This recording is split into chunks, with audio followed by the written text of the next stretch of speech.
चलिए तो hello everyone, कैसे हो सभी। आई होप आप सभी काफी बढ़िया होंगे। स्वागत है आप सबका एमपी बोर्ड एजुकेशन के यूट्यूब चैनल पर।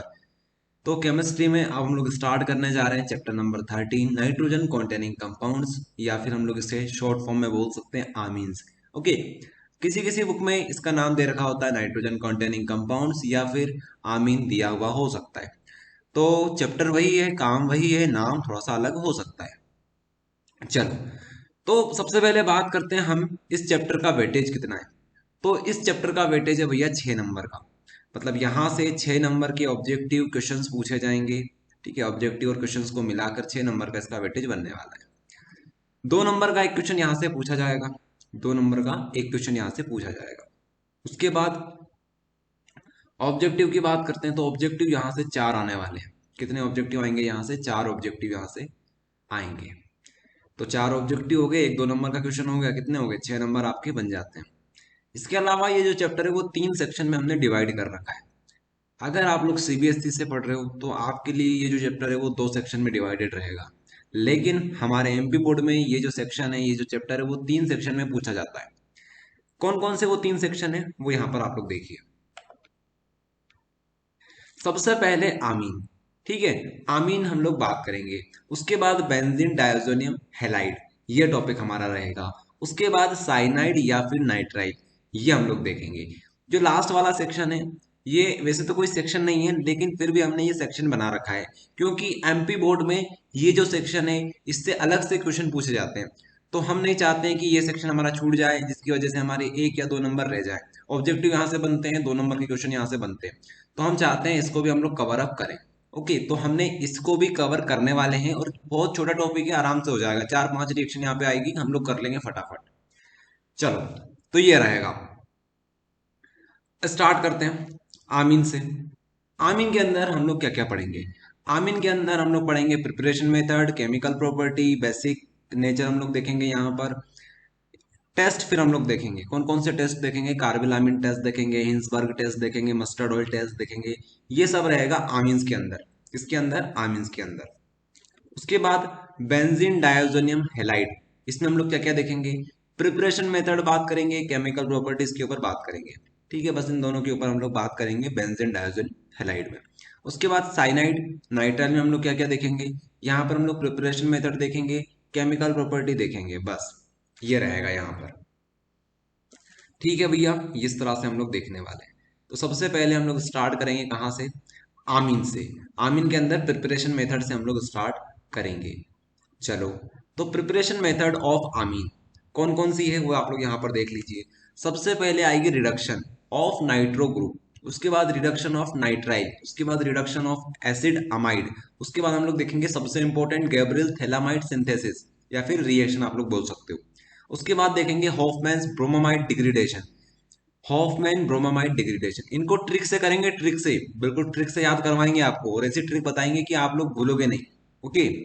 उसके बाद हॉफमैन्स अमीनोलाइसिस, जो कि हमने पहले ही पढ़ रखी है, उसको भी हम लोग एक बार करने वाले हैं। उसके बाद लास्ट में हमारे पास रहेगी बेंजीन नाइट्रेशन।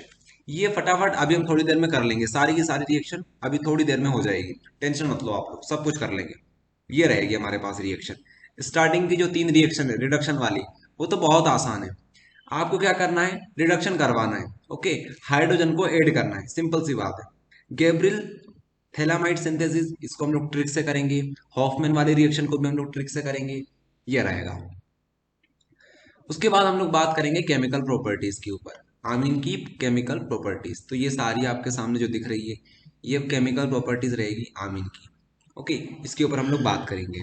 उसके बाद हम लोग आ जाएंगे फिर बेंजीन डायजोनियम सॉल्ट की प्रिपरेशन और केमिकल प्रॉपर्टीज के ऊपर। अब बेंजीन डायजोनियम क्लोराइड जो हमारे पास रहेगा, यहां पर सिर्फ और सिर्फ हमें सिर्फ एक प्रिपरेशन मेथड देखनी है। यहां पर सिर्फ एक प्रिपरेशन मेथड देखेंगे जो कि इंपॉर्टेंट है, जो कि है फ्रॉम एनिलीन। फ्रॉम एनिलीन, यही हम लोग देखेंगे। ओके, यही हम लोग प्रिपरेशन मेथड देखेंगे। इसके अलावा जो बच जाती है वो सारी क्या है हमारे पास? ये हमारे पास केमिकल रिएक्शंस है। ओके, ये सारी हमारे पास क्या रहेगी? केमिकल रिएक्शन रहेगी। तो देख सकते हैं आप लोग, ये सारे रिएक्शन हम लोग देखने वाले हैं। आसानी से हो जाएगा, टेंशन नहीं लेने का अपने को, सब कुछ करेंगे आसानी से करेंगे। चलो, उसके बाद क्या रहेगा भैया? उसके बाद हम लोग देखेंगे आगे साइनाइड को। ठीक है, साइनाइड को हम लोग देखने वाले हैं, साइनाइड को। तो साइनाइड में प्रिपरेशन मेथड और केमिकल प्रॉपर्टीज। यहाँ पर सबसे पहले हम बात करते हैं प्रिपरेशन मेथड की, तो हम लोग देखेंगे अमाइड से, अमीन से। उसके बाद हम बात करेंगे केमिकल रिएक्शन की, तो केमिकल रिएक्शन में हम लोग देखेंगे रीअरेंजमेंट। उसके बाद एडिशन ऑफ मर्करिक ऑक्साइड, ठीक है, जहाँ पर भोपाल गैस ट्रेजेडी जो हम लोग बोलते हैं, वो हम लोग यहाँ पर देखने वाले हैं। उसके बाद रिडक्शन हो जाएगा। उसके बाद हम लोग देखेंगे हाइड्रोलाइसिस। ठीक है, ये सारी रिएक्शन रहेगी किसके अंदर, साइनाइड के अंदर। चलो, तो ये रहेगा हमारा पूरा सिलेबस। सिलेबस आपको बता दिया सबसे पहले चैप्टर का। ये बहुत इंपॉर्टेंट चीज होती है सिलेबस। सिलेबस हम लोगों को पता होना चाहिए, नहीं तो डायरेक्ट चैप्टर स्टार्ट कर दिया, ऐसा कभी गलती मत करना। पहले सिलेबस देखो, क्या क्या हमें पढ़ना है, किस तरह से पढ़ना है, स्ट्रेटेजी बना लो। पहले स्ट्रेटेजी बना लो, उसके बाद आक्रमण बोलो। ठीक है, ये बात आपको ध्यान रखनी है। चलो, तो स्टार्ट करते हैं। सारी चीज हमने देख ली है, स्टार्ट करते हैं आमीन से। तो व्हाट इज आमीन? आमीन क्या होता है? They are organic compound the derivative from ammonia. ये अमोनिया से डिराइव हुए हुए ऑर्गेनिक कंपाउंड हैं, जो किस तरह से दिखते हैं हमें, हमें कुछ इस प्रकार से दिखते हैं। यहां पर देखेंगे, ठीक है, यहां पर RNH2, ये हमारे पास आमीन ग्रुप होता है, इसी को हम लोग आमीन ग्रुप बोल देते हैं। ओके, ये किससे बना हुआ है? ध्यान से देखो, ये अमोनिया से बना हुआ है। अमोनिया का ये डेरिवेटिव है। अमोनिया क्या होता है? NH3 होता है हमारे पास। ये हमारा क्या होता है? अमोनियम। अमोनिया, अमोनिया का ये डेरिवेटिव है। ठीक है, इसको हम लोग बोलेंगे आमीन। ठीक है, आमीन। चलो, आई बात समझ में? ये होता है। अब ये जो आमीन है, 1 डिग्री हो सकता है, 2 डिग्री हो सकता है, 3 डिग्री हो सकता है। उसके ऊपर हम लोग थोड़ी चर्चा कर लेते हैं। उसके ऊपर हम लोग थोड़ी सी चर्चा कर लेते हैं। देखिएगा, सबसे पहले बात करते हैं 1 डिग्री आमीन की। तो 1 डिग्री आमीन का मतलब है कुछ इस प्रकार से। ठीक है, इस प्रकार से हमारा जो नाइट्रोजन ग्रुप है, हमें यहाँ पर नाइट्रोजन ग्रुप को ध्यान देना होता है। नाइट्रोजन ग्रुप से कितने सारे एल्काइल ग्रुप साथ में जुड़े हुए हैं, तो यहाँ पर सिर्फ एक आर ग्रुप, एक एल्काइल ग्रुप जुड़ा हुआ है, इसलिए हम इसको बोलेंगे 1 डिग्री। बात करते हैं 2 डिग्री की। 2 डिग्री में क्या होगा? नाइट्रोजन से 2 एल्काइल ग्रुप जुड़े हुए होंगे इस प्रकार से, और यहाँ पर H लगा लो। ये हमारा 2 डिग्री बन गया। 3 डिग्री क्या होगा? नाइट्रोजन से 3 R ग्रुप डायरेक्टली जुड़े हुए होंगे, ये हमारा हो जाएगा, ये क्या हो जाएगा हमारा? ये हमारा हो जाएगा भैया 3 डिग्री आमीन। ओके, ये बात थी जो आपको हमने बता दी। इस तरह से आप लोग समझ सकते हो। चलो, उसके बाद आता है हमारे पास क्लासिफिकेशन। उसके बाद क्या आता है हमारे पास? क्लासिफिकेशन, कि आप कितने प्रकार से इसको क्लासिफाई कर सकते हो आमीन को। आमीन दो प्रकार के हो सकते हैं, एलिफेटिक और एरोमेटिक। एलिफेटिक आमीन और एरोमेटिक आमीन। क्या होता है एलिफेटिक आमीन, क्या होता है एरोमेटिक आमीन? एलिफेटिक मतलब नॉर्मल सा, जिसमें हमारा रेजोनेंस नहीं होता है। ठीक है, मतलब बेंजीन रिंग नहीं होनी चाहिए हमारे पास। तो ये देखिए, एलिफेटिक आमीन मतलब CH3NH2, ये हमारे पास क्या हो गया? एलिफेटिक। इस प्रकार से ये एग्जांपल है हमारे पास। इस प्रकार से जो भी होते हैं उनको बोलते हैं एलिफेटिक। जहां पर भी बेंजीन रिंग आ जाती है उसको हम लोग बोलते हैं एरोमेटिक। क्या बोलते हैं हम लोग? एरोमेटिक। यहाँ पर रेजोनेंस होता है।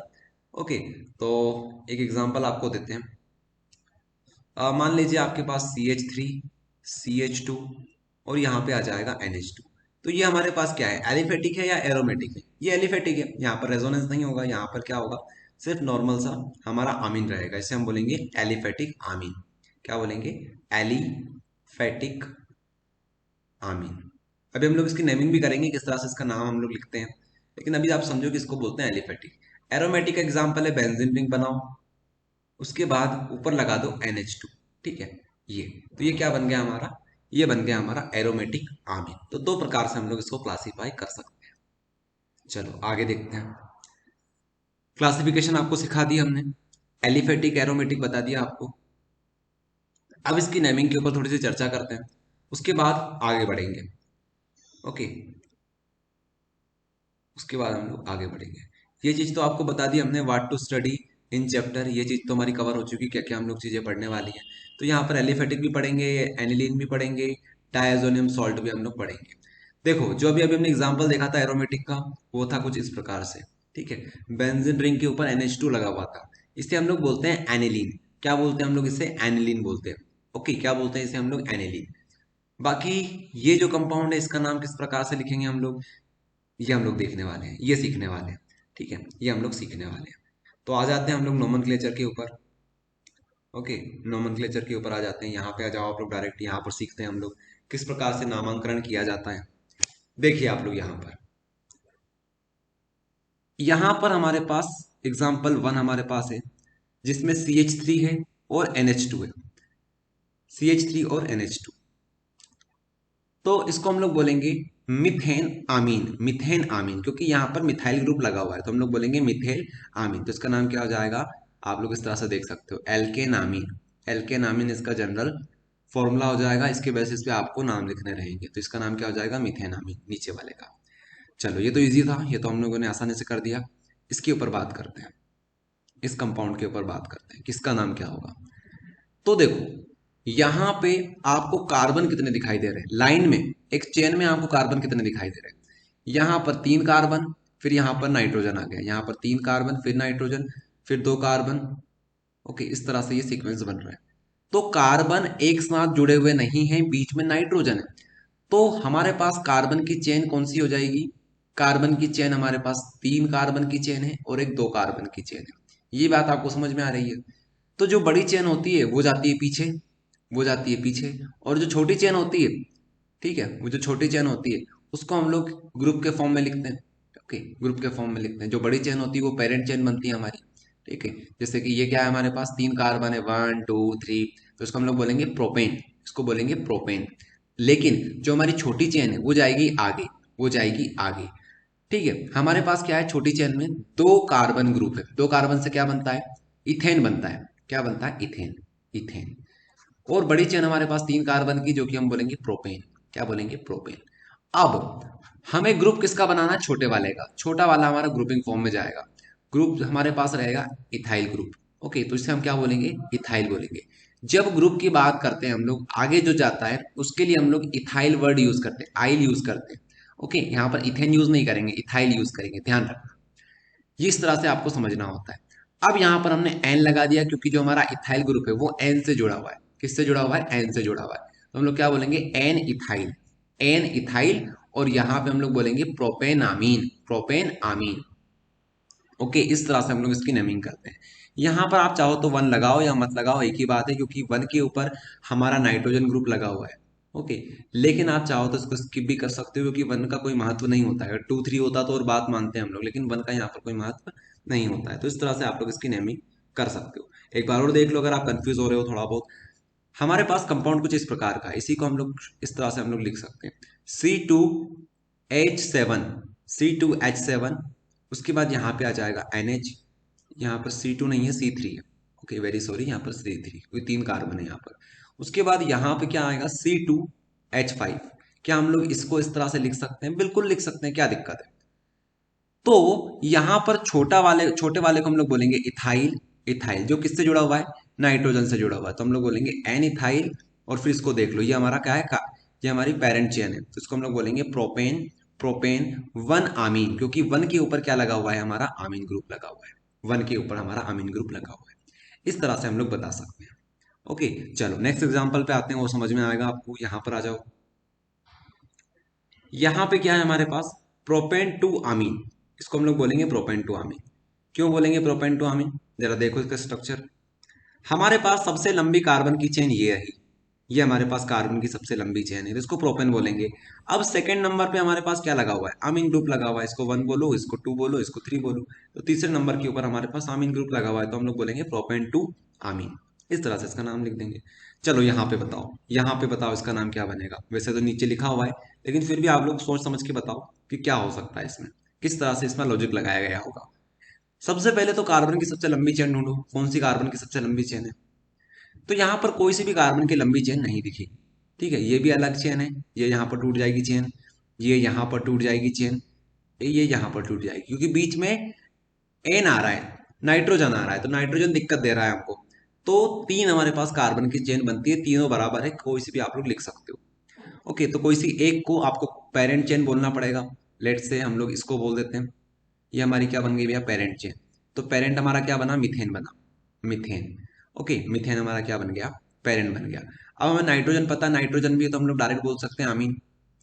ओके, आमीन, मिथेन आमीन, आप चाहो तो यहाँ पर वन लगा सकते हो, लेकिन ठीक है हम लोग डायरेक्ट इसको बोल देंगे मिथेन आमीन। अब बात करेंगे हम लोग ग्रुप की। ग्रुप क्या है हमारे पास? तो अब हमारे पास दो ग्रुप आ गए, ये भी हमारा ग्रुप बन गया और एक ये हमारा ग्रुप बन गया। तो ये दो ग्रुप हमारे पास कहाँ पे लगे हुए? नाइट्रोजन के ऊपर लगे हुए हैं। तो एन एन, दो नाइट्रोजन के ऊपर दो ग्रुप लगे हुए हैं, तो हम लोग क्या बोलेंगे? Di methyl. दो मिथाइल ग्रुप लगे हुए हैं तो हम लोग बोलेंगे डाई मिथाइल। तो एन एन डाई मिथाइल मिथेनामीन, ये इसका नाम बन जाएगा। इस तरह से आपको नेमिंग करनी रहेगी। अब आपको चीजें समझ में आ रही होगी। बस इतनी ही नेमिंग आपको सीखनी है, इसके अलावा ज्यादा कुछ नहीं करना है। टेंशन बिल्कुल मत लो। नेमिंग इतना कोई काम नहीं आता है। नेमिंग जो चीज काम आती है वो आती है रिएक्शन को किस तरह से करना होता है, वो चीजें काम आती है। ये जो आप देखते हो ना नेमिंग, कि नेमिंग के नंबर कट जाएंगे, ये कर लेंगे, नेमिंग को डीप में करते हैं हम लोग। नेमिंग को डीप में पढ़ने की जरूरत नहीं है, नेमिंग का कोई इतना काम नहीं होता है। क्लास 11th में सीखते हैं नेमिंग, नेमिंग वहां पे आती है, लेकिन यहाँ पर नेमिंग वेमिंग से क्वेश्चन नहीं आता है डायरेक्ट। ओके, चलो, तो इतनी इतनी काफी है नेमिंग, इतना सीख गए तो काम हो जाएगा।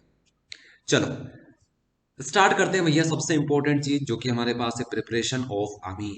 आमीन को कैसे प्रिपेयर करेंगे? ये वैसे हमने पहले भी बता दिया आपको कि ये हमारा सिलेबस रहने वाला है, लेकिन एक बार और आप लोग देख सकते हो। Reduction of nitro compound, reduction of nitrile, reduction of acid amide, इन तीनों को एक साथ निपटाने वाले हैं हम लोग। तीनों को एक साथ निपटाने वाले हैं। तो यहां पर हम लोग देखते हैं, सबसे पहले हम लोग लिखेंगे यहां पर नाइट्रो, नाइट्रो कंपाउंड। उसके बाद हम लोग नाइट्रो कंपाउंड के बाद देखेंगे भैया फ्रॉम नाइट्राइल। ठीक है, नाइट्राइल। नाइट्राइल के बाद हम लोग देखेंगे थर्ड नंबर पे अमाइड। Okay, alkane amide. चलो सबसे पहले नाइट्रो कंपाउंड की बात करते हैं। नाइट्रो कंपाउंड क्या होता है? RNO2। ठीक है, इसको आप लोग क्या बोल सकते हो? Nitro alkene, nitro alkene. आपको हम लोग जनरल रिएक्शन बताने वाले हैं, एग्जाम्पल आप लोग खुद कर सकते हो, क्योंकि एग्जाम्पल करना बहुत आसान होता है। आर की जगह पर वैल्यू रखनी होती है, जो चाहो वो रख सकते हो, CH3 रख दो, C2H5 रख दो, ये काम आपका है, ये कर सकते हो आप लोग। अब यहां से हमें कन्वर्जन करना है किसमें? RnO2 का कन्वर्जन हमें करना है भैया RNH2 में, क्योंकि आप लोग यहां से ये बना सकते हो। तो करना क्या है आपको? रिड्यूस कर देना है, इसे रिडक्शन कर देना है। ओके, क्या करना है आपको? रिडक्शन कर देना है। बस रिडक्शन करना है। तो आप लोग यहाँ पर क्या ले सकते हो? रिड्यूसिंग एजेंट ले सकते हो। हमने बहुत सारे पढ़ रखे हैं रिड्यूसिंग एजेंट, जैसे कि LiAlH4, ये स्ट्रॉन्ग होता है। इसके अलावा और क्या ले सकते हो? NaBH4 ले सकते हो। और क्या ले सकते हो? और बहुत सारे हमारे पास है, जैसे कि हमारे पास निकल पैलेडियम प्लेटिनम होता है, PTNi, निकल पैलेडियम प्लेटिनम, ये हमारे पास होते हैं। ये आप लोग यूज कर सकते हो, जो चाहो वो यूज कर सकते हो। ओके, तो थोड़ी देर के लिए मान लेते हैं हम लोग इन्हीं में से कोई एक यूज कर रहे हैं। अब क्या करना रहेगा? अब क्या करना रहेगा भैया? अब यहां पर हमें ये जो नाइट्रोजन है इसके ऊपर फोकस करना। ध्यान से देखना आप लोग, यहाँ पर ये जो नाइट्रोजन है हमारे पास, यहाँ पर इसको दो हाइड्रोजन दे दीजिए। कितने हाइड्रोजन दे दीजिए? दो हाइड्रोजन दे दीजिए। ये दे दिया हमने दो हाइड्रोजन यहाँ पर। ठीक है, उसके बाद हमारे पास बच गया O2। ठीक है, अब O2 को हमें बाहर निकालना है, तो हम इसको क्या देंगे? O2 मतलब क्या है? O2 को हम लोग इस तरह से लिख लेते हैं, O और O। कोई दिक्कत है? कोई दिक्कत नहीं है। यहाँ पर भी दो हाइड्रोजन दे दो, यहाँ पर भी दो हाइड्रोजन दे दो। तो बताओ कितने हाइड्रोजन आपके खर्च हो गए? कितने आपके हाइड्रोजन खर्च हो गए? अरे भैया, दो आपने यहाँ दिए, दो यहाँ दिए, दो यहाँ दिए, कितने हो गए? 6 हाइड्रोजन। तो यहाँ पर 6 लिख दो। इस तरह से आप लोग कर सकते हो। अब नाइट्राइल पे आ जाओ। नाइट्राइल कैसा दिखता है? R C triple bond N, ऐसा दिखता है। सेम वही काम आपको करना है। यहाँ पर आप लोग रिड्यूसिंग एजेंट इस तरह से बना दो, यहाँ पर जो चाहो वो लिख सकते हो। उसके बाद आपको क्या करना रहेगा? यहाँ पर RCH2NH2 बनाना है। ठीक है, ये दोनों बॉन्ड को आपको ब्रेक करना है। ठीक है, यहाँ पर भी दो हाइड्रोजन दोगे, यहाँ पर भी दो हाइड्रोजन दोगे। कितने हाइड्रोजन खर्च हुए? 4 हाइड्रोजन खर्च हुए, 4 लगा दो यहाँ पर। इस तरह से हमें करना रहेगा। आई बात समझ में? ये होता है बस, ये बन गया हमारा। ओके, उसके बाद आगे देखते हैं अमाइड। अमाइड क्या होता है? RC double bond O NH2। ये हमने देखा था लास्ट चैप्टर में, अमाइड इस तरह से बनता है अमाइड हमारा। अब अमाइड बनाना है, फिर से वही काम करो, रिडक्शन कर दो यहाँ पर। फिर से लिख दो आप लोग वही LiAlH4NaBH4, जो चाहो वो लिख सकते हो। देखो बहुत सारे होते हैं रिड्यूसिंग एजेंट, ऐसा नहीं है कि सिर्फ इतने ही होते हैं, इसके अलावा भी बहुत सारे होते हैं। हम लोग मेटल के साथ HCl रख के देखेंगे, तब भी हमारा क्या बन जाएगा? हमारे रिड्यूसिंग एजेंट तैयार हो सकते हैं। अभी आपको दिखाएंगे कौन कौन से रिड्यूसिंग एजेंट होते हैं, लेकिन अभी आप लोग इतना ही पढ़ लो, इतना ही काफी है। अभी देखो यहाँ पर RCONH2 हमारे पास है, इसको हमें किस में कन्वर्ट करना है, RCH2NH2 में कन्वर्ट करना है। तो बताओ क्या करेंगे हम लोग क्या करेंगे भैया, यहाँ पर देखो सबसे पहले तो इसको तोड़ना पड़ेगा, ठीक है। तो यहाँ पे हमें 2 हाइड्रोजन खर्च करने पड़ेंगे और नीचे 2 हाइड्रोजन खर्च करने पड़ेंगे। क्या इतने में काम हो जाएगा हमारा? बिल्कुल हो जाएगा। ओके, तो इस तरह से यहाँ से ये जो पानी है वो बाहर निकल जाएगा, H2 हमारा बाहर निकल जाएगा। इस तरह से ये हो गई कहानी खत्म। तो देखो 3 रिएक्शन हमने फटाक से कर ली। बताओ क्या था इसमें? इस तरह से आप लोग कर सकते हो।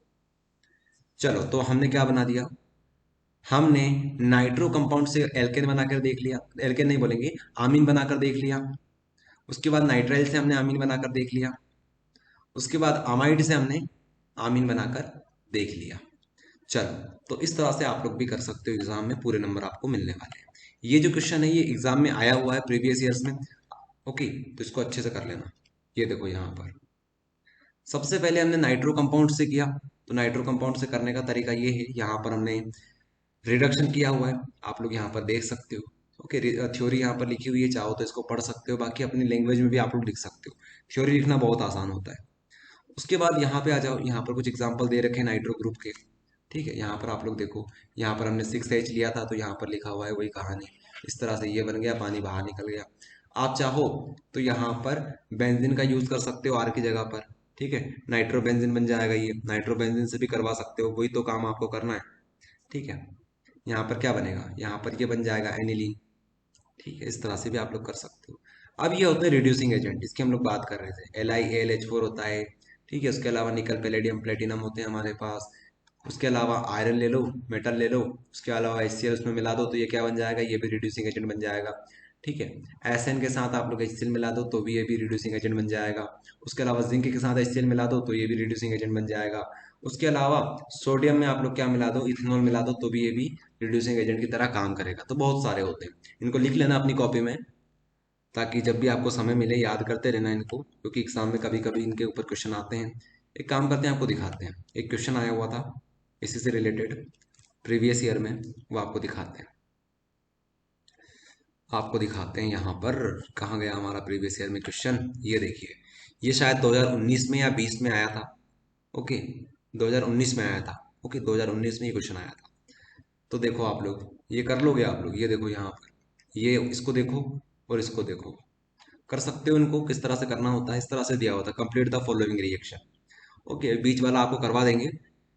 अभी आप लोग ऊपर और नीचे वाले पे फोकस करो। तो बताओ, इसके 2 नंबर आपको मिल जाते, एक एक नंबर के क्वेश्चन थे, 2 नंबर आपके कवर हो जाते।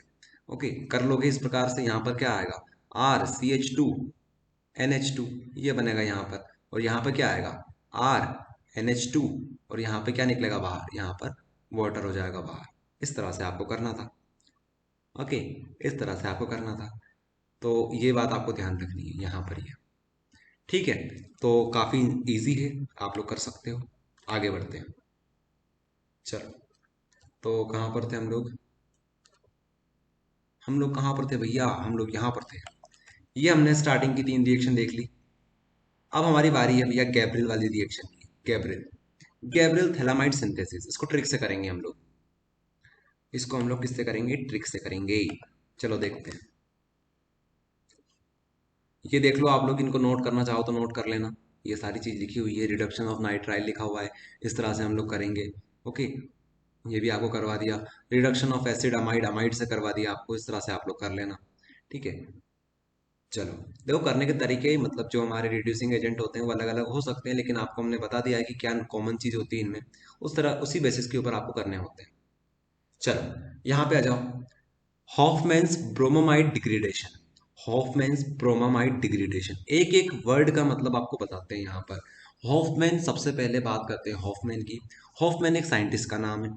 उसके बाद ब्रोमोअमाइड, ब्रोमोमाइड, ब्रोमोमाइड, ये क्या चीज है इसको हम लोग समझेंगे। ब्रोमोमाइड का मतलब है कि आपको ब्रोमीन भी यूज करना है और अमाइड भी यूज करना है। ब्रोमोअमाइड, ब्रोमीन और अमाइड दोनों यूज करना है आपको। जैसे आप लोग ये रिएक्शन में देख पा रहे होंगे। अभी रिएक्शन के ऊपर ध्यान नहीं देना, इतना समझना नहीं है, बस समझना क्या, उसको याद करने मत बैठ जाना अभी से, पहले तो आप लोग देख लो, उसको निहार लो। ये देखो, ये हमारा होता है अमाइड, ये होता है ब्रोमीन। तो हम लोग यहाँ पर ब्रोमीन भी यूज करेंगे और अमाइड भी यूज करेंगे। तो ये बात यहाँ पर बताई जा रही है ब्रोमोमाइड से। ठीक है, उसके बाद आगे देखो, आगे क्या लिखा हुआ है, डिग्रीडेशन। डिग्रीडेशन का मतलब होता है कार्बन नंबर में कमी हो जाना। डिग्रीडेशन का मतलब है नंबर ऑफ कार्बन में कमी। देखो यहाँ पर हमने लिख भी दिया है हिंदी में, नंबर ऑफ कार्बन में कमी। तो यहाँ पे अगर आप कार्बन गिनोगे, लेट से ये कार्बन 1 है हमारे पास, ये हमारे पास कार्बन 2 हो जाएगा, 2 कार्बन यहाँ पर है, यहाँ पर 2 कार्बन हमारे पास है। उसी तरह से अगर यहाँ पर जाओगे, जो प्रोडक्ट हमारे पास बन रहा है, तो यहाँ पर हमारे पास कार्बन कितने बचे, इसको अगर हमने 1 कार्बन बोला था तो यही बचा हमारे पास। तो कार्बन नंबर में कमी यहाँ पे आ जाती है।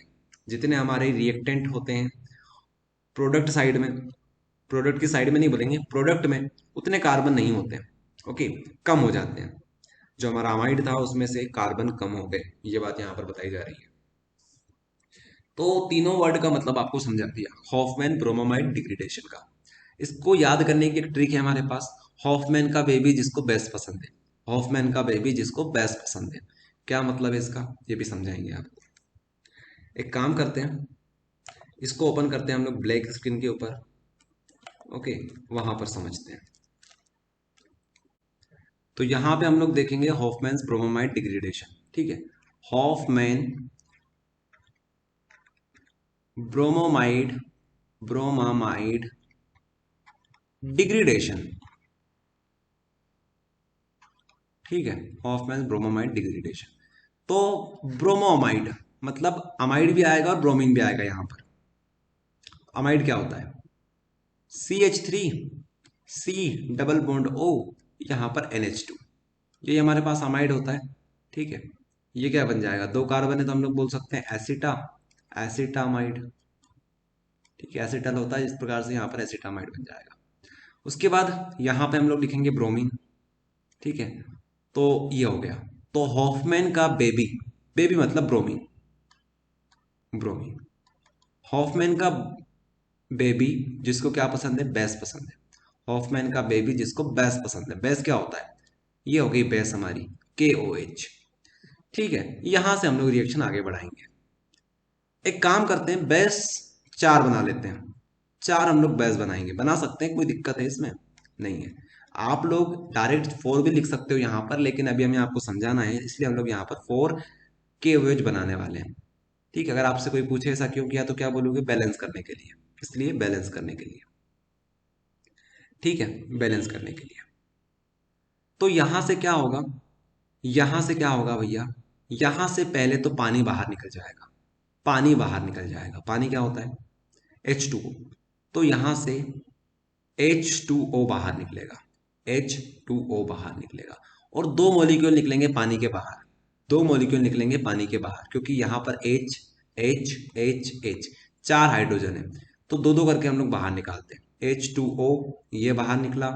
उसके अलावा यहाँ से देखो, यहाँ से H2 और यहाँ से O, ये बाहर निकल गया।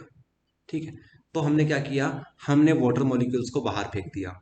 अब क्या करें, अब हमारे पास यहां से K है, काम करते हैं कलर चेंज करते हैं ताकि थोड़ा सा इसमें अंतर बन जाए। यहां पर K है, तो यहां से 2 K बाहर निकालते हैं। ये दो जो 2 K होंगे वो इस Br को लेकर निकल जाएंगे, कि चलो भैया Br हम आपको लेकर निकल रहे हैं, KBr। ठीक है, 2 KBr निकल के बाहर। अब क्या बचा आपके पास, अब आपके पास बचा K, कितने बच गए, 2 बच गए आपके पास, K2 बच गया आपके पास। उसके बाद यहां पर देखो, उसके बाद आपके पास ऑक्सीजन कितने बचे हैं, ऑक्सीजन आपके पास बचे हैं 2। यहां पर अगर आप देखोगे तो 2 ऑक्सीजन आपके पास बचे हुए हैं, के 2 बचे हुए हैं, ओ आपके पास 2 बचे हुए हैं। तो यहां से क्या होगा, यहां से ये और यहां से K2O2, ये दोनों बाहर निकलेंगे। किस तरह से निकलेंगे, आप लोग देखिए, यहाँ पे हमारे पास क्या बचा है, CO बचा हुआ है। तो इन दोनों, इन सबको मिलाकर आप लोग क्या बनाओगे, K2CO3, K2CO3। तो यहां से K2CO3 बाहर निकलेगा। ठीक है, तो क्या क्या बाहर निकला इसको यहाँ पर लिख लेते हैं, यहाँ पर हम लोग लिख लेते हैं K2CO3 यहाँ से बाहर निकलेगा। इसको यहाँ से क्लीन कर देते हैं, ये तो समझाने के लिए था, इसको भी यहाँ से थोड़ा सा क्लीन कर देते हैं, यहाँ से ये क्लीन कर देते हैं। तो इस तरह से ये बाहर निकलेगा, देख रहे हो आप लोग, इस तरह से K2CO3 यहाँ से बाहर निकल जाएगा।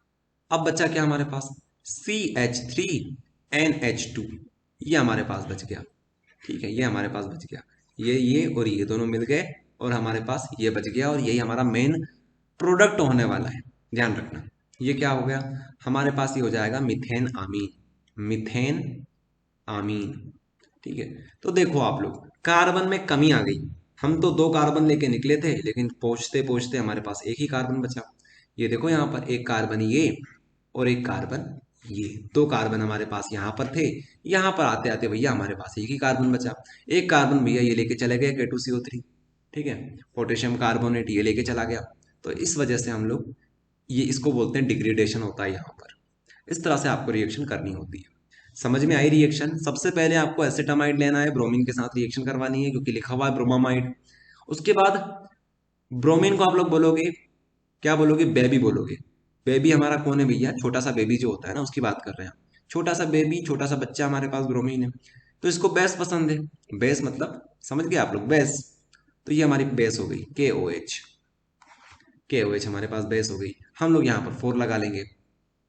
अब चाहो तो इस तरह से कर सकते हो। तो यहां से K2CO3 बाहर निकलेगा, KBr बाहर निकलेगा, H2O बाहर निकलेगा। इस तरह से CH3NH2 हमारे पास बचेगा और वही हमारा मेन प्रोडक्ट होने वाला है। तो इस तरह से हम लोग रिएक्शन करते हैं। बताओ इसमें क्या था? ओके, अब यहाँ पे आ जाओ। इस तरह से आप लोग रिएक्शन को देख सकते हो। यहाँ पर हमने लिख दिया है पूरी बात। अगर यहाँ पे आपको अच्छे से नहीं दिखाई दे रहा हो तो यहाँ पर देख सकते हो। यहाँ पर भी वही बात लिखी हुई है। ओके। एक और बात, एक और बात, एक और बात, एक और बात, यहाँ पर देखो। यहाँ पर हमने KOH ले रखा है और यहाँ पर इन्होंने NaOH ले रखा है। तो कोई दिक्कत नहीं, वो भी बेस है, ये भी बेस है। आपको बेस लेना है एट दी एंड, तो बेस आप लोग ले सकते हो, NaOH भी ले सकते हो, KOH भी ले सकते हो। दोनों में से किसी एक को लेना है, दोनों में से कोई सा भी ले सकते हो, आपकी मर्जी है। आपके पास चॉइस है भैया। चलो, तो ये हमारा कवर हो गया। आगे बढ़े, आगे बढ़ते हैं। नेक्स्ट हमारे पास रिएक्शन है गैब्रियल थैलामाइड सिंथेसिस। कौन सी रिएक्शन है हमारे पास? Gabriel phthalimide synthesis. ये जो रिएक्शन है, ये रिएक्शन बच्चों को बहुत डिफिकल्ट लगती है कि यार इतनी बड़ी रिएक्शन, इसको कैसे करेंगे, कैसे नहीं करेंगे। इसकी भी एक हमारे पास बहुत जबरदस्त ट्रिक है गैब्रियल थैलामाइड सिंथेसिस की भी। हम लोग उसको भी देखने वाले हैं। कैसे कुछ करेंगे वो आपको दिखाते हैं। सबसे पहले हमारे पास क्या होगा? सबसे पहले हमारे पास एक थैलामाइड होगा। क्या होगा हमारे पास? थैलामाइड होगा। थैलामाइड क्या होता है? थैलामाइड क्या होता है? थैलामाइड कुछ इस प्रकार का दिखता है, इस प्रकार का दिखता है। अब इस थैलामाइड में हम लोग क्या करेंगे? एक बेस की रिएक्शन करवाएंगे। बेस की रिएक्शन करवाने के बाद हमारे पास थैलामाइड का क्या बन जाएगा? पोटेशियम थैलामाइड बन जाएगा। उस पोटेशियम थैलामाइड से हम लोग फिर से क्या करेंगे?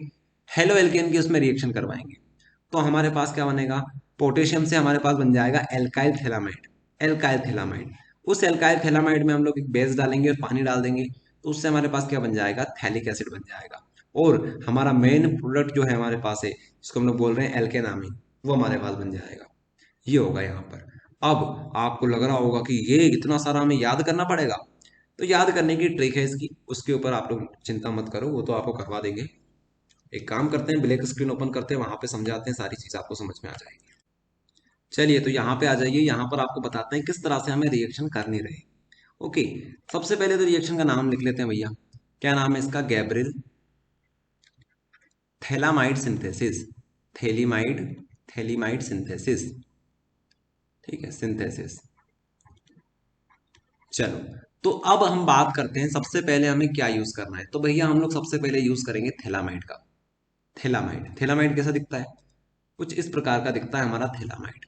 यहाँ पर CO, यहाँ पर CO, यहाँ पर NH, ये होता है हमारे पास थैलामाइड।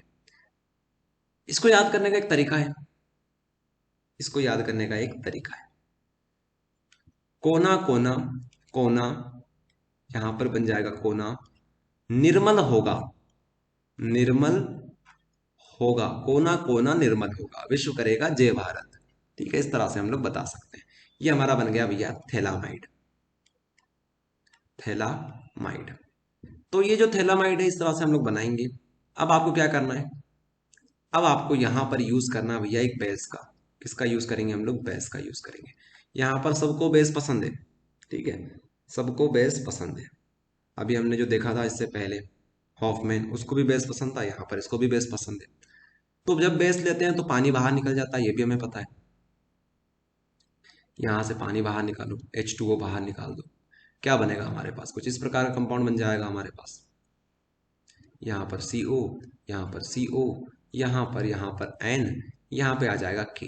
अब इसका नाम क्या बनेगा, इसका नाम बनेगा भैया पोटेशियम, पोटेशियम थेलामाइड, थेलामाइड। ओके।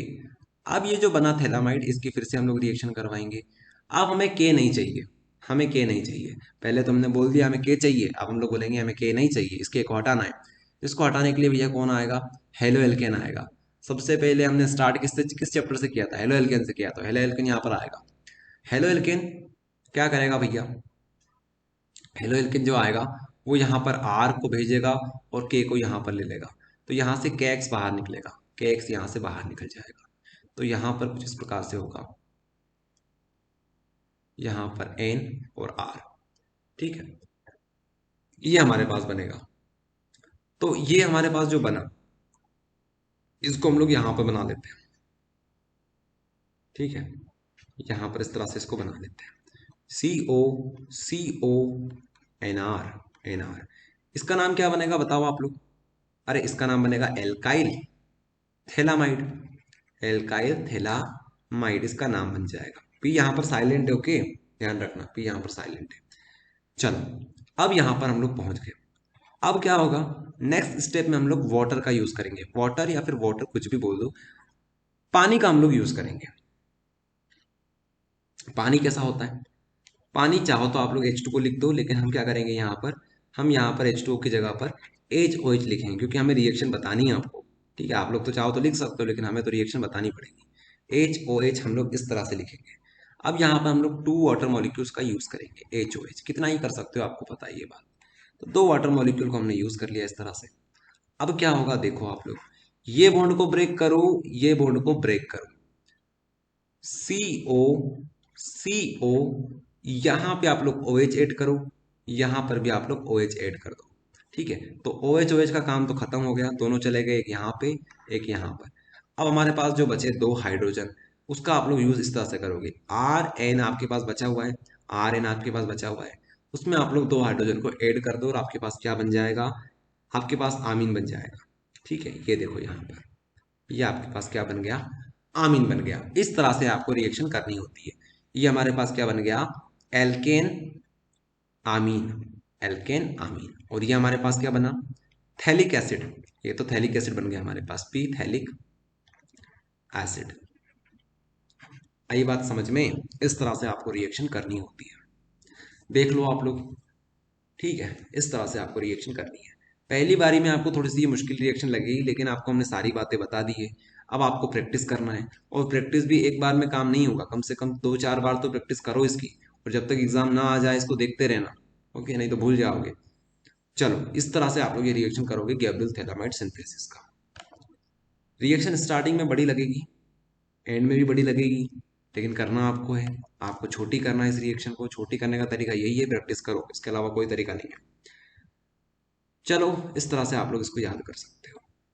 तो पहले हमने बेस का यूज किया, फिर पानी बाहर निकाल दिया, उसके बाद पोटेशियम बन गया, पोटेशियम थैलामाइड बन गया, पोटेशियम थैलामाइड बनने के बाद हमने एल्काइल थैलामाइड बना दिया। उसके बाद हमने फिर से पानी का यूज किया, मतलब फिर से क्या, फिर पानी का यूज किया हमने, उससे हमारे पास एल्केनामिन बन गया और थैलिक एसिड बाहर हो गया। ओके। अब एक बात और आप लोग यहाँ पर देख सकते हो, एक बात और आप लोग यहाँ पर देख सकते हो, जो कि आपको कंफ्यूज कर सकती है कि यार ये क्या हो गई, ये क्या बात है। हमने यहाँ पर NaOH लिख दिया है, ओके, और हमने वहां पे आपको बताया था लास्ट स्टेप में सिर्फ पानी यूज करेंगे हम लोग। तो आप चाहो तो यहाँ पर भी लिख सकते हो बेस, लेकिन अगर आप लोग नहीं लिखते हो तो भी कोई बात नहीं है, क्योंकि रिएक्शन के अंदर हमने पहले ही बेस डाल रखी है। एक बेस हमने पहले ही लिख रखी है, तो वो बेस यहाँ पर भी होगी, वो बेस यहाँ पर भी होगी, वो बेस यहाँ पर भी होगी। ठीक है, थोड़ा सोच के देखा करो इन चीजों को। तो आप चाहो तो बेस लिखो या मत लिखो, बात वो एक ही है। ठीक है, तो ये हो जाएगा यहाँ पर। तो इस तरह से ये रिएक्शन हमारी होती है फिनिश, आप लोग नोट कर लीजिए इस तरह से। ओके, तो अब आगे बढ़ते हैं। नेक्स्ट रिएक्शन हमारे पास है हॉफमैन्स अमोनोलाइसिस, हॉफमैन्स अमोनोलाइसिस। ये जो रिएक्शन है इसको हम लोग पहले भी कर चुके हैं, याद है आप सभी को, जब आपको हमने हेलो एल्केन पढ़ाया था तब ये रिएक्शन आपको करवाई थी। क्या होता है इस रिएक्शन में, हमारे पास हेलो एल्केन होता है, यहाँ पर देखो हमारे पास हेलो एल्केन होता है स्टार्टिंग में। एक काम करते हैं यहाँ से, ये लेजर चालू कर लेते हैं। तो हमारे पास स्टार्टिंग में हेलो एल्केन होता है, उसकी रिएक्शन हम लोग अमोनिया के साथ करवाते हैं, तो हमारे पास 1 डिग्री अमीन बनता है। उसके बाद फिर से हम लोग हेलो एल्केन से इसकी रिएक्शन करवाते हैं, तो 2 डिग्री बन जाता है। फिर से हम लोग हेलो एल्केन के साथ रिएक्शन करवाते हैं तो 3 डिग्री बन जाता है। फिर से हम लोग हेलो एल्केन से रिएक्शन करवाते हैं तो 4 डिग्री हमारे पास बन जाता है, जिसको हम लोग बोलते हैं क्वाटरनरी अमोनियम सॉल्ट। इस तरह से हम लोग ये रिएक्शन करते हैं। ये रिएक्शन आपको पहले करवा चुके हैं, आपको आनी चाहिए। अगर नहीं आती है तो एक बार और देख लेना किस तरह से हम लोग ये रिएक्शन करेंगे। देखिए आप लोग, इसको बोलेंगे हम लोग हॉफमैन्स अमोनोलाइसिस। अमोनोलाइसिस, ठीक है, अमोनोलाइसिस। तो सबसे पहले तो हम लोग यूज करेंगे हमारा हेलो एल्केन। इसके बाद हम लोग यूज करेंगे भैया किसका, अमोनिया का। ठीक है, अमोनिया को हम लोग तोड़ेंगे, जब भी तो बोल रहे हैं अमोनोलाइसिस। तो क्या होगा, यहाँ पर एच एक्स बाहर निकल जाएगा। ठीक है, यहाँ से एक एच, यहाँ से एक्स बाहर निकलेगा, यहाँ से एक एच बाहर निकल जाएगा। तो क्या होगा, हमारे पास बचेगा भैया RNH2, और यहाँ पे आ जाएगा एक R ग्रुप। ठीक है, इस तरह से हमारे पास बन जाएगा। तो ये हमारे पास क्या बन गया, 1 डिग्री आमीन। 1 डिग्री आमीन हमारे पास तैयार हो गया। फिर से हम लोग RX के साथ रिएक्शन करवाएंगे। R बढ़ाते जाओ, R बढ़ाना इस रिएक्शन में। तो यहाँ पर फिर से हम लोग क्या बताएंगे, N, यहाँ पर R, यहाँ पर R, और यहाँ पर हमारे पास H बचेगा। ये N है हमारे पास। ठीक है, एक काम करते हैं, क्लीन करके बना देते हैं इसको। यहाँ पर हमारा N आ जाएगा। ठीक है, ये, लेकिन ये रिएक्शन यहाँ पर भी नहीं रुकती है, फिर से RX के साथ ये रिएक्शन कर लेगी। फिर क्या बनेगा हमारे पास, N, यहाँ पर भी R, यहाँ पर भी R, और यहाँ पर भी R। ये बन गया हमारे पास। ये रिएक्शन यहाँ पर भी नहीं रुकेगी, फिर से RX के साथ रिएक्शन करेगी। तो लास्ट में हमारे पास बनेगा N, यहाँ पर R, यहाँ पर R, यहाँ पर R, यहाँ पर R, और इस तरह से हम लोग ऐसा बनाएंगे, कॉम्प्लेक्स कंपाउंड बनेगा एक तरह से। और क्या, यहाँ पर प्लस लगाएंगे, यहाँ पर X जुड़ जाएगा, और यहाँ पर X बन जाएगा। मतलब लास्ट वाले में X भी जुड़ जाएगा इसके साथ। ठीक है, ये बन गया। ये था हमारा 3 डिग्री था, ये हमारा 2 डिग्री था। तो इसको हम लोग बोलेंगे 4 डिग्री, या फिर आप लोग बोल सकते हैं क्वाटरनरी। क्वाटरनरी, ठीक है, क्वाटरनरी स्ट्रक्चर या फिर quaternary ammonium salt. Quaternary ammonium halide बोल दो या सॉल्ट बोल दो, एक ही बात है। तो ये बनेगा यहाँ पर। ये रिएक्शन आपको आनी चाहिए, अगर नहीं आती है तो देखो इसको याद करो, करवा चुके हैं आपको ये रिएक्शन। अब हमारा काम था अमीन बनाने का। हमारा टारगेट क्या था, प्रिपरेशन ऑफ मेथड ऑफ अमीन, ये पढ़ रहे थे हम लोग। तो आपका काम सिर्फ इतना इतना था कि हम लोग इतना करना चाहते हैं, बात खत्म। लेकिन ऐसा हुआ नहीं, ये रिएक्शन आगे भी चली गई। ओके, तो इस रिएक्शन को यहाँ पर रोका जा सकता है, इस रिएक्शन को यहीं पर रोका जा सकता है कुछ केमिकल डाल के।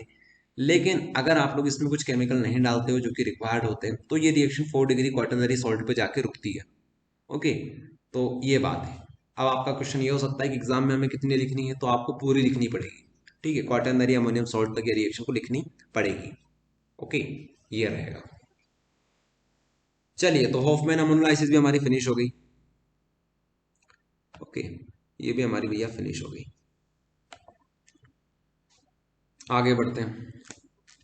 नेक्स्ट हमारे पास जो रिएक्शन है वो है benzene to nitrobenzene. Benzene ring हमारे पास दे रखी है, उसको आपको नाइट्रोबेंजीन में कन्वर्ट करना है। कैसे करोगे, कैसे करोगे, अरे नाइट्रिक एसिड से रिएक्शन करवा दो। ये तो हम लोग करते आ रहे हैं बहुत पहले से। ठीक है, ये तो हम लोग बहुत पहले से करते आ रहे हैं कि अगर हम लोग नाइट्रिक एसिड यूज करेंगे तो बेंजीन रिंग के ऊपर क्या चल जाएगा भैया, नाइट्रो ग्रुप चला जाएगा, NO2 चला जाएगा।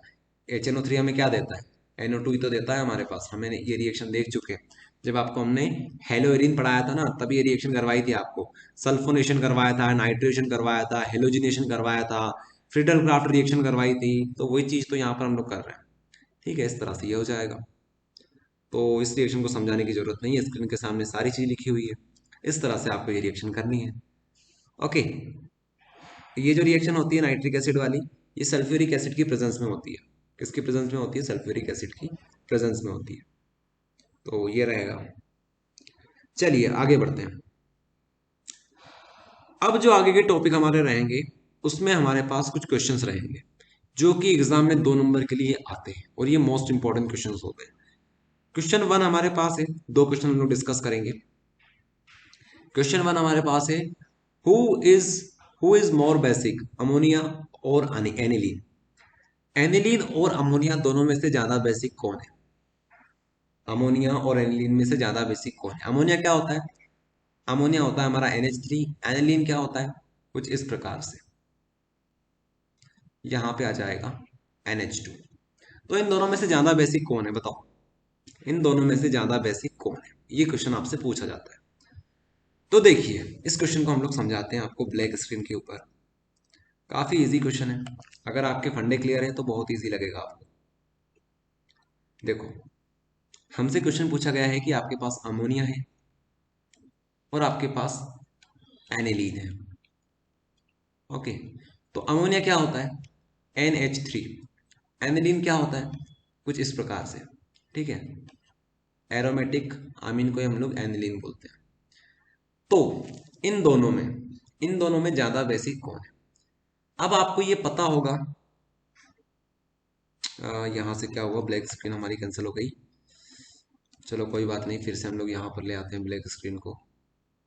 तो वही बात हम लोग बता रहे थे, हमारे पास अमोनिया है NH3 और हमारे पास क्या है, एनिलीन है, कुछ इस प्रकार से। ओके, ये हमारे पास अमोनिया बन गया, ये हमारे पास एनिलीन बन गया। तो आपको ये बात पता होगी कि जो अच्छा डोनर होता है, किसका डोनर? लोन पेयर का। लोन पेयर डोनर, जो लोन पेयर का अच्छा डोनर होता है, ठीक है, जो डोनेट कर देता है, उसे हम लोग क्या बोलते हैं? उसे हम लोग अच्छा बेस मानते हैं। जो अच्छी तरीके से लोन पेयर को डोनेट कर देता है उसे हम लोग अच्छा बेस मानते हैं। तो यहां पर भी लोन पेयर होंगे, यहां पर भी लोन पेयर होंगे। नाइट्रोजन के ऊपर लोन पेयर होते हैं। नाइट्रोजन के ऊपर क्या होते हैं भैया? लोन पेयर होते हैं। ये जो लोन पेयर है, ये भी डोनेट कर सकता है, ये भी डोनेट कर सकता है, ठीक है। तो जो अच्छी तरीके से डोनेट करेगा उसे हम लोग क्या बोलेंगे? वो अच्छा बेस है। ओके, एसिड क्या करता है? एसिड और बेस में यही तो अंतर होता है कि भैया जो एसिड होता है, ठीक है, एसिड जो होता है वो लोन पेयर को एक्सेप्ट करता है, एक्सेप्ट करता है। और जो बेस होता है वो क्या करता है? डोनेट करता है। ओके, तो ये हमारे पास अमोनिया, ये हमारे पास एनिलीन। तो अगर अमोनिया की बात करें तो अमोनिया क्या करेगा? डोनेट कर देगा अपने लोन पेयर को। जैसे कोई भी स्पीशी आएगी, जैसे हाइड्रोजन ही आ गया हमारे पास, मान लो H+ कहीं से आ रहा है और हमारा NH3 यहाँ पर बैठा हुआ है, तो ये अपने जो लोन पेयर इसको डोनेट करेगा कि ले भाई तू लोन पेयर। ये बोलेगा ठीक है दे दो मुझे, मैं तो एसिड हूँ, एसिड तो एक्सेप्ट करेगा। तो ये एक्सेप्ट करके NH4 और यहाँ पर पॉजिटिव बना लेगा, ये कंपाउंड यहाँ पर बन जाएगा। अब ये जो H+ है वो यहाँ पे जाएगा, यहाँ पे जाएगा इसके पास। लेकिन दिक्कत क्या है? इसके पास लोन पेयर है, लेकिन ये जो लोन पेयर है, यहाँ पर जो लोन पेयर है, ये लोन पेयर को H+ को नहीं देगा, ये H+ को नहीं देगा। क्या करेगा ये लोन पेयर? अपने लोन पेयर को अपनी रिंग के अंदर दे देगा ये। तो एनिलीन में क्या होता है? एनिलीन में जो लोन पेयर होते हैं वो किसी बाहर को नहीं देता है, वो अपने अंदर ही इसको समेट लेता है। लोन पेयर कहाँ जाते हैं? अंदर चले जाते हैं, अंदर लोन पेयर चले जाते हैं। लोन पेयर कहाँ चले जाते हैं भैया? अंदर चले जाते हैं।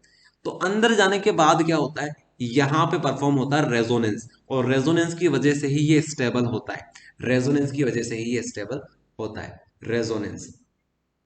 तो रेजोनेंस होने की वजह से लोन पेयर का काम अंदर पड़ता है, तो ये बाहर वाले को डोनेट नहीं करता है। ये बात यहाँ पे होती है। तो लोन पेयर अगर बाहर वाले को डोनेट नहीं करेगा तो इसको हम लोग अच्छा एसिड, सॉरी अच्छा बेस नहीं मानेंगे। ओके, अच्छा बेस इसे नहीं मानेंगे, बस यही बात है यहाँ पर। तो अच्छा बेस कौन हुआ?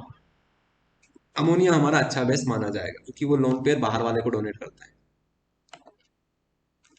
यहाँ पर आप लोग देख सकते हो, भी इसको क्लीन करके आपको बता देते हैं।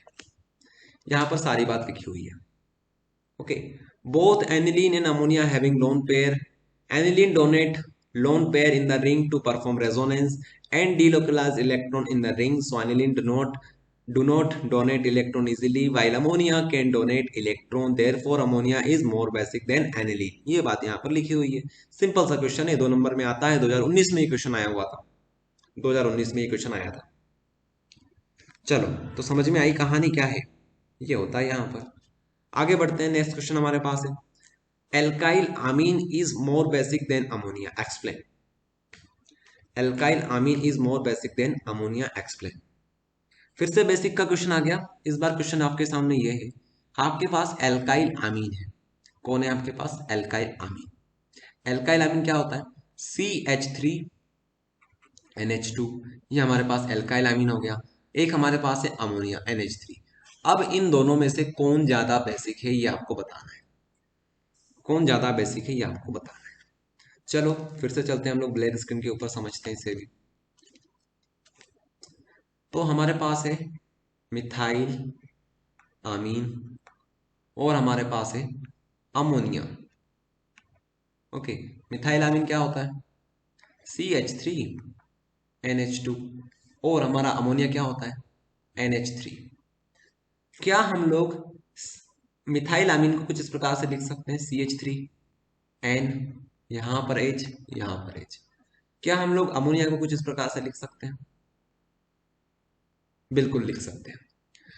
तो अब यहां पर लोन पेयर की बात करते हैं। यहां पर लोन पेयर है और इसके पास यहां पर लोन पेयर है।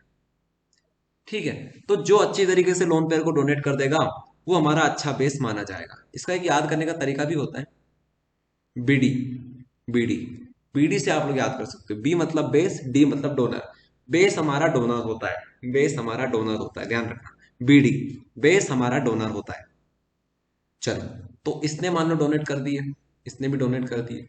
तो आप कैसे बता पाओगे कि कौन अच्छी तरीके से डोनेट कर सकता है? कौन अच्छी तरीके से डोनेट कर सकता है? एक एग्जांपल हमारे माइंड में आया अभी अभी। देखो, मान लो, मान लो आप दो आदमी हैं, एक का नाम ए है, एक का नाम बी है। ए जो है, ए जो है थोड़ा सा गरीब है, ठीक है, उसके पास ज्यादा पैसे नहीं है। लेकिन जो बी है, बी जो है ये बहुत ज्यादा धनवान है, इसके पास बहुत ज्यादा पैसे हैं। मतलब ये क्या है? ये रिच है। बी हमारा रिच है, बी हमारा पुअर है।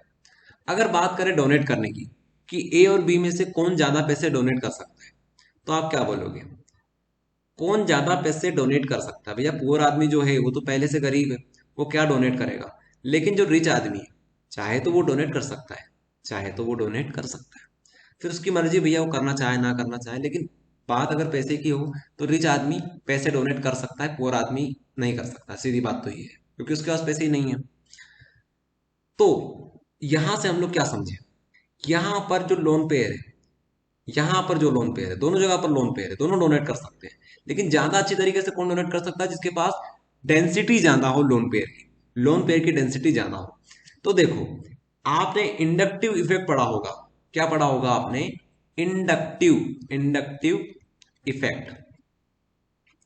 इंडक्टिव इफेक्ट ये बोलता है कि अगर आपके पास CH3 ग्रुप लगा हुआ है तो वो अपने लोन पेयर को डोनेट करेगा आपके पास। ठीक है, वो लोन पेयर को डोनेट करेगा आपके पास। लोन पेयर या फिर नेगेटिव चार्ज को अपनी तरफ से सामने वाले की तरफ शिफ्ट करता है, जो ज्यादा इलेक्ट्रोनेगेटिव होता है उसके साइड। तो नाइट्रोजन इससे क्या करेगा? नेगेटिव चार्ज खींच लेगा CH3 से।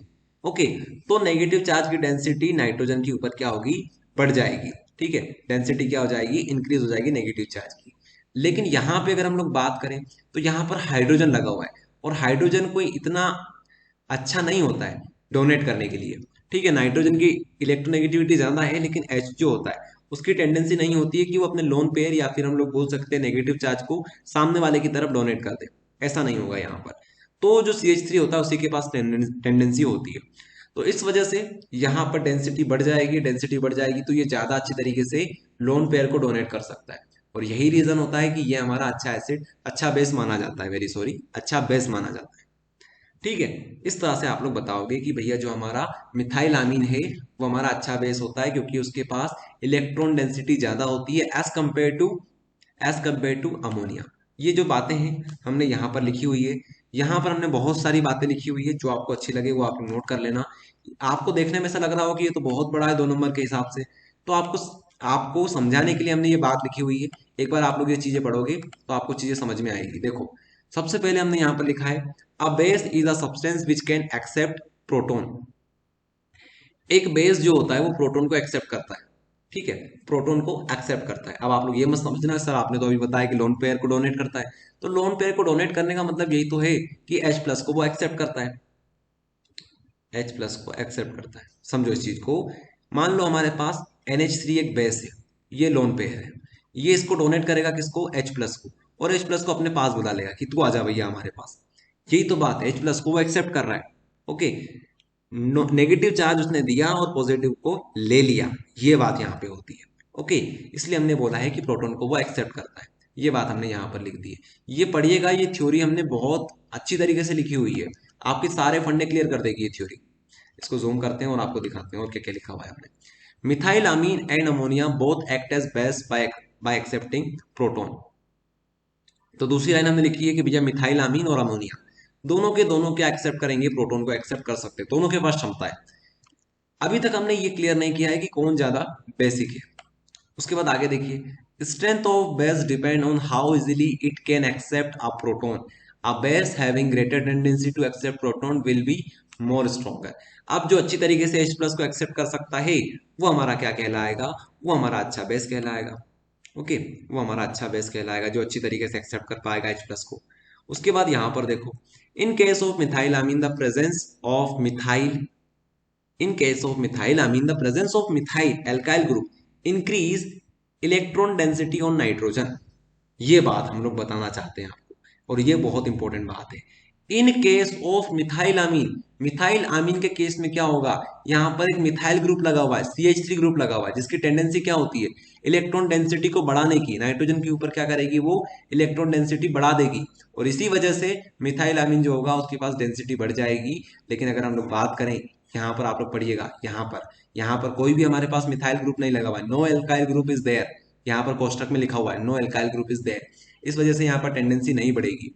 ओके, इसलिए लास्ट में हम लोग ये लिख देंगे, due to decrease electron density on nitrogen it accept proton but not as easily as nitrogen of methyl amine, so comparatively ammonia act as weak base and methyl amine act as strong base.